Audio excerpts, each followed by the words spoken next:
नमस्कार साथियों, आज हम बात करेंगे। आपने कुछ वीडियो के नीचे कमेंट्स किए थे। एक वीडियो हम बनाते हैं कमेंट्स से रिलेटेड, ताकि सभी लोगों को एक जैसे आंसर सब तक पहुंच सके। जी हाँ, तो आपने जितने भी कमेंट्स किए थे, मैंने 25-30 कमेंट्स लिए हैं यहाँ पे, सबका आंसर इस वीडियो के माध्यम से दूंगा।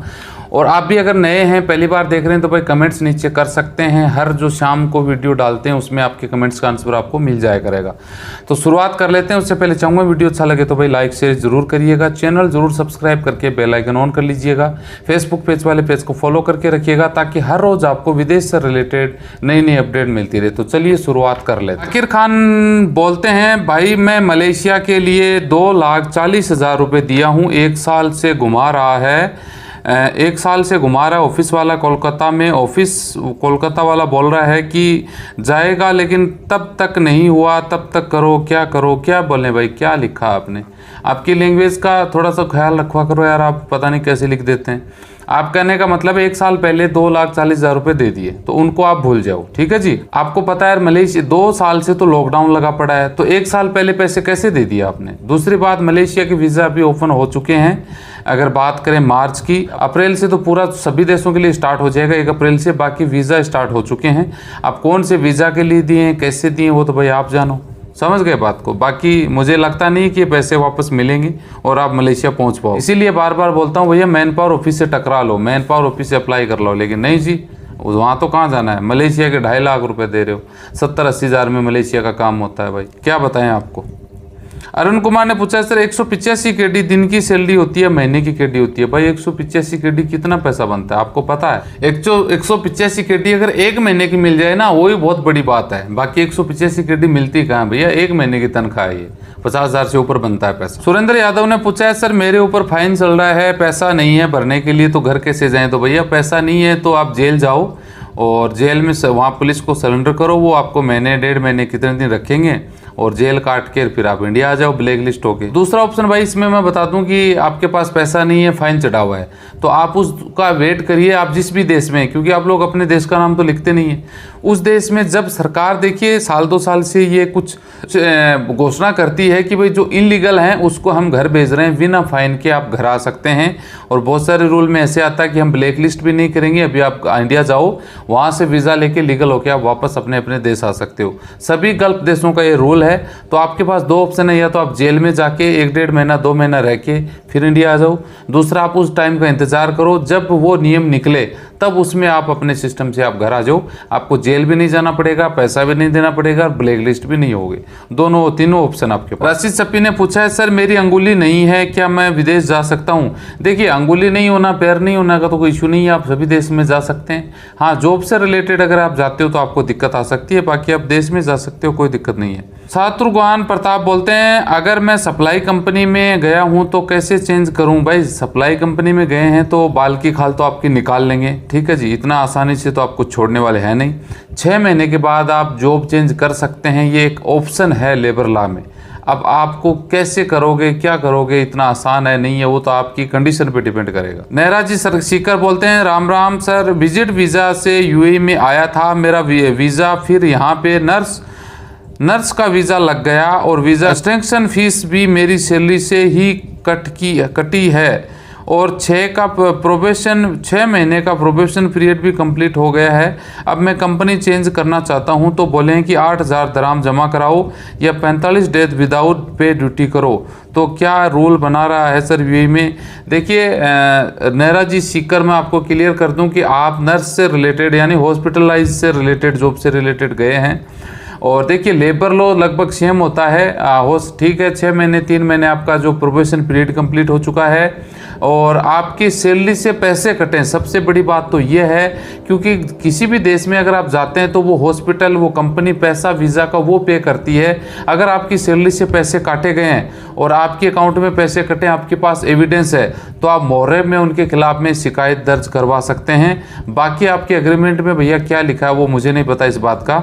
और अगर वो बोलते हैं कि 45 डेज विदाउट पे आप जॉब करो, तो ये बिल्कुल उनकी गलत बात है। आप जो ऐसा कोई ऑप्शन नहीं है यहाँ पे कि आप जॉब करोगे या तो 8,000 दराम जमा कराओ।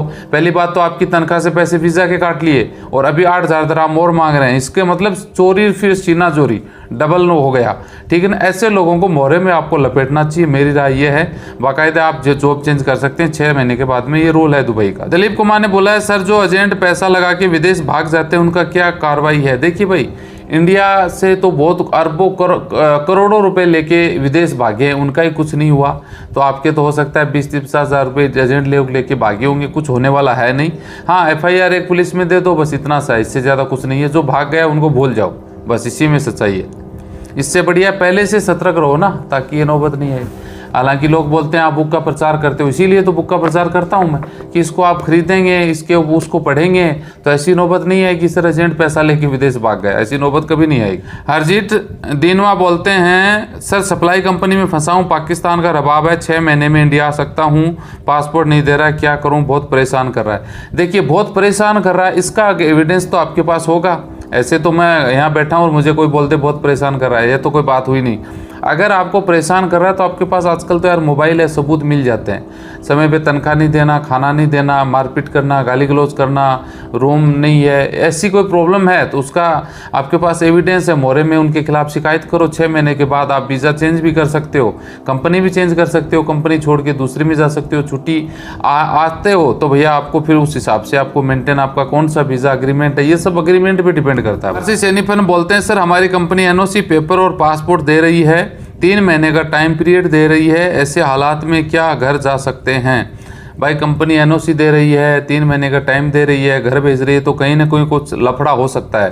कंपनी बेवकूफ़ बना के घर भेज सकती है, आपका कोई पैसा नहीं रहे कंपनी में। हाँ, अगर कंपनी घर भेज सकती है तो आप आना चाहो तो आ जाओ, कंपनी में कोई हिसाब मत छोड़ना। हिसाब छोड़ दोगे, पता लगे कंपनी बंद हो गई या फिर वो आपका वीज़ा पीछे से कैंसिल करने की प्रक्रिया करेंगे, बहुत सारे लफड़े हो सकते हैं। तो कुछ सावधानी बरतें, उसके बाद आ सकते हैं। शिलू वर्मा ने पूछा है सर राम सर, अगर government authorise man power office से जाते हैं तो इस तरह की कोई प्रॉब्लम आ सकती है क्या। देखिए इंडिया में 1600 मैन पावर ऑफिस है, जो मैं बार बार बोलता हूँ। देखिए प्रॉब्लम कहीं भी आ सकती है, आप ज़रूरी नहीं होता कि आप घर के बाहर जाएं तभी आपका एक्सीडेंट हो। लोग घर में बैठे बैठे लुढ़क जाते हैं, उनका क्या करें भाई। दिक्कत कहीं भी आ सकती है, जहाँ पर भी आप रिस्क तो थोड़ा बहुत लेना पड़ेगा, लेकिन हाँ वो एक नेचुरल होती है, वो स्वाभाविक हो सकती है, जानबूझ के ऐसा कुछ नहीं होता उसमें, तो आपको वहीं अप्लाई करना चाहिए। संजय जायसवाल बोलते हैं सर कुवैत गम का मेडिकल के बारे में बताना है, हाइड्रोक्सिल थोड़ा यानी एक गोली हल्की सी बड़ी है, क्या ऑपरेशन करवाना पड़ेगा, मेरा वीज़ा आने वाला है लॉन्ड्री मैन का।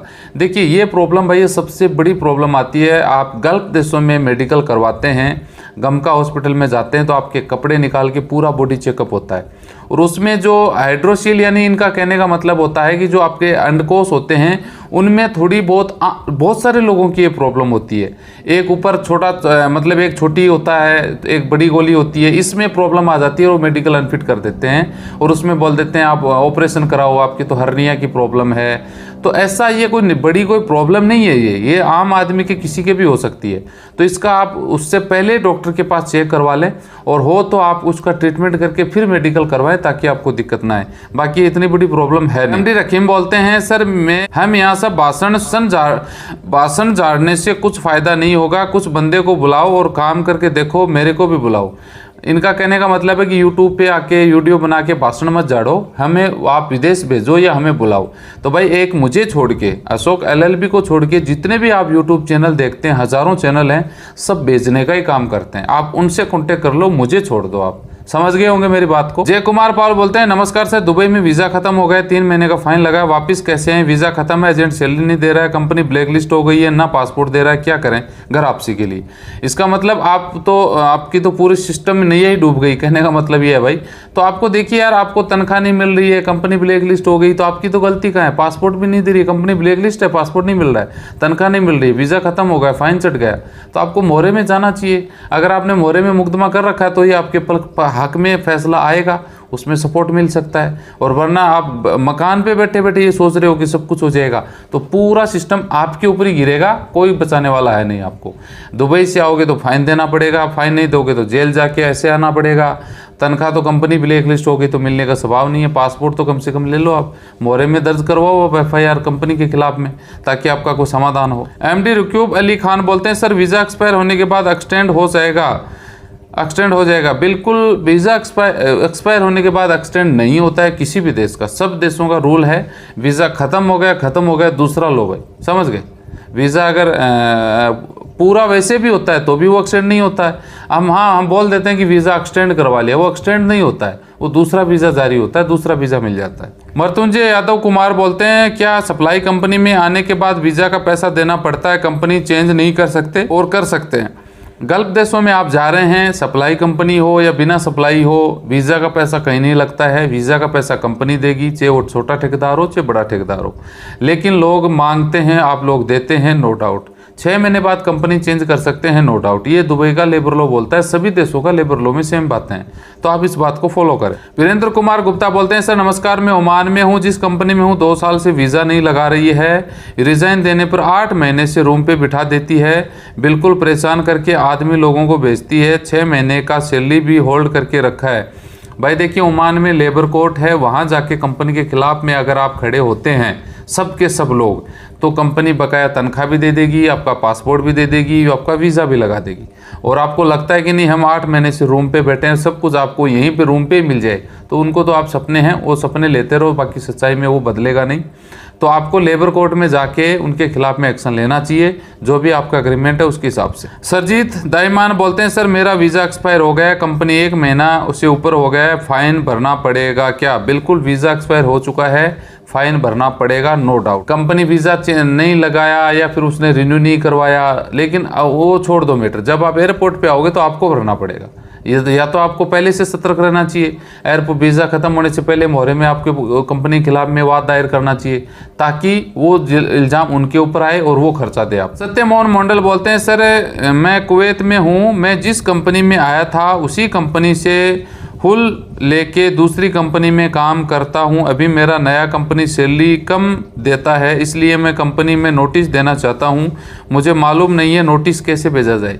आपका कहने का मतलब आप एक कंपनी में काम कर रहे थे, इस कंपनी को छोड़ के उस कंपनी में आप लग गए और वहाँ कंपनी तनख्वाह कम दे रही है, तो आपके पहले दिमाग नहीं था या आँखें नहीं थी, या जो अग्रीमेंट आपके साथ कंपनी के साथ हुआ है उसमें ये सब बातें लिखी थी, तभी तो आप गए ना, अग्रीमेंट पे साइन करके पहुंचे उस कंपनी में। वो अग्रीमेंट पे साइन किए और उसमें जो तनख्वाह है वो नहीं मिले तो आप उसके खिलाफ एक्शन ले सकते हैं। वो मिल रही है और आप चाहते हो कि आप पहले वाली जितनी मिल रही थी वो मिले, उसके लिए आप कुछ नहीं कर सकते। जी हाँ, तो अगर जो अग्रीमेंट में सैलरी है वो नहीं लिखी है तो आपको मोहरे में जाना, आप लेबर कोर्ट में उनके खिलाफ शिकायत करनी चाहिए। और अगर आपको अग्रीमेंट के हिसाब से तनख्वाह मिल रही है तो चुपचाप काम करें, क्योंकि कंपनी आपने चेंज की है, उसी टाइम ध्यान देना चाहिए था। आयुष राघव बोलते हैं सर कुवैत जाने के लिए कोई अच्छा सा एजेंट बताइए। भाई कुवैत जाने के लिए सब अच्छे एजेंट है। इंडिया में जो 1600 मैन पावर ऑफिस हैं, इस बुक में है अच्छे अच्छे एजेंट, इंडिया के मैन पावर ऑफिस। हिम्मत है तो 1000 रुपये खर्च करके इसको आप परचेज करें, इसमें सब अच्छे एजेंट मिलेंगे। गवर्नमेंट अथोराइज मान्यता प्राप्त ऑफिस, जो चीटिंग नहीं कर सकते, उनके ऊपर विदेश मंत्रालय के पूरे दिशा निर्देश लागू होते हैं। आप जहाँ हैं वहाँ 100-150 किलोमीटर के एरिया में आपको ऑफिस मिल जाएंगी। आंसर आपको मिल गया, आप फॉलो करें न करें वो आप पे डिपेंड करता है। हिंदुस्तानी मुंडा बोलते हैं सर मेरा पीसीसी बन के आ गया, मगर स्टेटस में PCC application under review regional passport office दिखा रहा है, इसकी कोई दिक्कत हो सकती है क्या? हिंदुस्तानी मुंडा आपको क्लियर कर दूं कि आपका पासपोर्ट बन के आ गया। आपका जो स्टेटस है, जिनको पीसीसी की बात करें तो पीसीसी रिपोर्ट पुलिस स्टेशन से जाती है पासपोर्ट ऑफिस में, फिर वहाँ से वो ऑनलाइन अपलोड हो जाती है। तो कई बार उसमें टाइम लग जाता है, अपलोड नहीं करते, सर्वर में प्रॉब्लम हो जाती है। अगर आपके कोई केस नहीं है, पुलिस केस में कोई दिक्कत नहीं है, तो आप बेफिक्र हो, आपकी कोई दिक्कत नहीं आएगी। आपको कोई मुकदमा लगा हुआ है, कोई पुलिस की इंक्वायरी है, तो फिर उसमें वो पीसीसी कैंसिल हो सकती है, तो दिक्कत आ सकती है। कनक सिंह बोलते हैं सप्लाई कंपनी में 6 महीने के बाद छोड़ सकते हैं क्या? इनको कोई प्रॉब्लम तो नहीं हो सकती? देखिए प्रॉब्लम तो क्या होगी भाई, आप प्रॉब्लम ये होगी 6 महीने बाद वो कंपनी आपको आपका रिजाइन स्वीकार करती है, कितने इजी तरीके से आपका पासपोर्ट के वीज़ा कैंसिल करके दे देती है, तनख्वाह दे देती है, वीज़ा पैसा, वो अग्रीमेंट में सब बातें लिखी हैं, उसके हिसाब से फॉलो करना पड़ेगा। एमडी इसराफिल बोलते हैं सर लंबाई कितना होना चाहिए और वेट कितना होना चाहिए? विदेश जाने में कम से कम 60 किलो वजन आप में होना चाहिए। लंबाई का कोई इशू है नहीं, बाकी लंबाई नॉर्मल सबकी होती है, लंबाई की भी एक बात करें तो बिल्कुल ही बोना ही हो जाए 3 फुट का 4 फुट का आदमी तो वो तो नहीं चलेगा। 5 फुट से प्लस 60 kg अगर बात करें तो वेट आपके अंदर होना चाहिए। ये मैं मेरी तरफ से बता रहा हूँ, इतना लगभग चल जाता है। जब यादव बोलते हैं सर मेरे फादर भी विदेश में फंस गए हैं, विनर पासपोर्ट नहीं दे रहा है और किसी और कैसे वापस आए, उनके ऊपर ब्लेम लगा के फंसा रहा है। बिल्कुल ये एक ईजी एक बहुत अच्छा तरीका है। वहाँ पे जो भी आप ओनर के थ्रू या छोटे मोटे टुच पुचिए जो होते हैं अपने आप को सेठ समझते हैं, आपको बुला लेते हैं और उनके पास आप आते हो, उनके साथ अपनी हेकड़ी करते हो तो वो लोग फिर ऐसी धमकी देते हैं और वो केस में फंसा भी देते हैं। हकीकत बात है, ये लगभग सऊदी में, कुवैत में ये सिस्टम सऊदी में सबसे ज़्यादा होता है। रबाब बद्दू लोग होते हैं, कोई ड्राइवरी में जा रहा है, कोई घरेलू जॉब में जा रहा है, कोई उनके जानवर चरा रहा है, कोई माली के काम में जा रहा है। जब उनके साथ कोई अनबन हो जाती है किसी भी चीज़ को लेके तो वो फंसा देते हैं, उनको टाइम ही नहीं लगता फंसाते हुए। चोरी का ऑप्शन कर देते हैं, चोरी का मुकदमा लगा देते हैं, बंदा फंसता रहे, वहाँ पर बर्बाद हो जाता है। तो ऐसे चीज़ों से बचना चाहिए और उनके खिलाफ में भी आपको एक्शन लेने की ज़रूरत है, वरना वो इतना आसानी से उनको छोड़ने वाले हैं नहीं। जीत पानू बोलते हैं hello, where to complaint about fake passport और complaint against person to had fake passport. अब क्या बंदे ने लिखा है, समझ में आ गया कि आप ये चाहते हैं कि फेक पासपोर्ट से रिलेटेड आप कंप्लेन करना चाहते हैं, दूसरे का या कोई डॉक्यूमेंट फेक लगाया है तो इसकी शिकायत आप पासपोर्ट ऑफिस में कर सकते हैं, पुलिस स्टेशन में भी कर सकते हैं। 100% इसके ऊपर पुलिस तुरंत प्रभाव से एक्शन लेगी, क्योंकि फेक पासपोर्ट में पुलिस इंक्वायरी जिसने की है उनकी भी जिम्मेदारी होती है। पासपोर्ट ऑफिस में भी आप अगर ये बात रखते हैं, एप्लीकेशन देते हैं कि भाई ये पासपोर्ट फेक तरीके से बनाया गया है, तुरंत प्रभाव से पासपोर्ट की इंक्वायरी करके पासपोर्ट कैंसिल किया जाएगा। 420 का उसके ऊपर मुकदमा करके अंदर जाएगा वो। तो साथियों ये कुछ कमेंट्स थे आपके वीडियो के माध्यम से मैंने दिए हैं। आई होप, मैं उम्मीद करता हूँ कि आपको लगभग कमेंट्स के आंसर आपको मिल चुके होंगे। आपके भी अगर कोई कमेंट्स हैं, लास्ट तक ये वीडियो देखा है तो आप नीचे अपने कमेंट्स कर सकते हैं और डिटेल लेने के लिए हर रोज़ शाम जो 6 बजे वीडियो डालते हैं उसमें आपको मिलती रहेगी। वीडियो अच्छा लगे तो लाइक शेयर करिए।